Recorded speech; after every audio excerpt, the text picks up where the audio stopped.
Puan Rabia Binti Muda, Guru Besar SK Lasa 2 Junjang untuk menyampaikan ucapan seterusnya merasmikan program kita pada hari ini. Dipersilakan.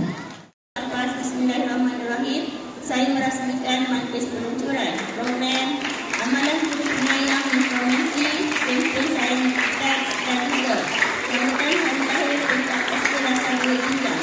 Sekian, terima kasih. Wabillahi taufiq wal hidayah. Wassalamualaikum warahmatullahi wabarakatuh. Tanduk buku dengan kemas, jangan menconteng, jangan koyakkan dan simpan buku yang baik selepas digunakan. Saya ingin mengucapkan terima kasih kepada semua guru yang terlibat serta tahniah kepada murid-murid yang sentiasa menunjukkan sikap bertanggungjawab dan berdisiplin. Semoga program ini dapat membantu murid yang berakhlak mulia, sayangkan ilmu dan